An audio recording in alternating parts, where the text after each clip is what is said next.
আসসালামু আলাইকুম আরহামতুল্লাহি ওয়াবারাকাতুহ। সম্মানিত প্রিয় ভাই ও বন্ধুরা, আজকের এই ভিডিওতে আমি আপনাদের সাথে আলোচনা করব দোয়া করার পদ্ধতি নিয়ে।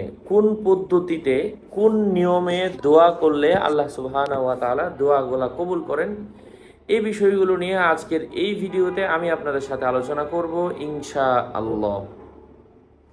দোয়া করার পদ্ধতির ক্ষেত্রে আপনারা যদি বিভিন্ন কিতাবাদি পড়েন, এক একটা লেখকের এক এক ধরনের মূলনীতি দেখবেন।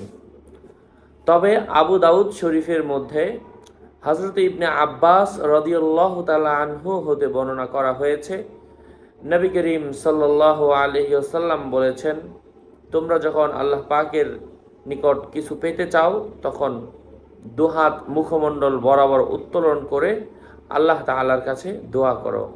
অর্থাৎ দুই হাত মুখমণ্ডল বরাবর উঁচু করে আল্লাহ তাআলার দরবারে দোয়া করো।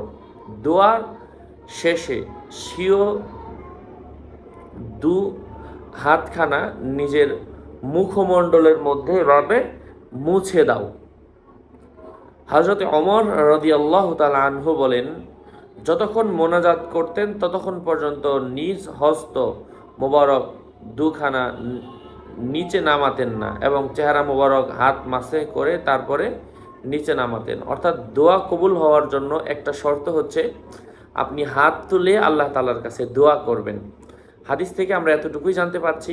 এবং দোয়া করার আরও কিছু শর্ত রয়েছে এবং কোন আমলগুলো করলে দোয়া কবুল হয়, কোন দোয়াটা পড়তে হয় মোনাজাত করার আগে, কোনটা পড়লে বিনা বাধায় আল্লাহ পাক দোয়া কবুল করেন, এই বিষয়গুলো নিয়ে এক্সট্রা আরও কিছু আলোচনা আমার চ্যানেলে দেওয়া, আপনি চাইলে দেখতে পারেন। আমি দোয়া করি মহান আল্লাহ তাআলা আপনার মঙ্গল করুন, আপনারকে সুস্থ রাখুন, ভালো রাখুন।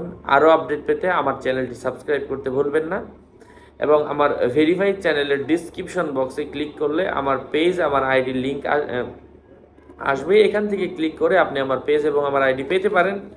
এছাড়া আমার আর কোনো পেজ নাই, কোনো আইডি নেই, কোনো ইমো নেই, কোনো হোয়াটসঅ্যাপ নেই। আপনি আমার নাম লিখে ফেসবুকে সার্চ দিতে চাবেন না, কারণ আমার নাম আর ছবি থাকলে ওইটা আমি না। ডিসক্রিপশন বক্সে ক্লিক করলে যেটা আসে এটাই আমার পেজ। আসসালামু আলাইকুম ওয়া রাহমাতুল্লাহি ওয়া বারাকাতুহু।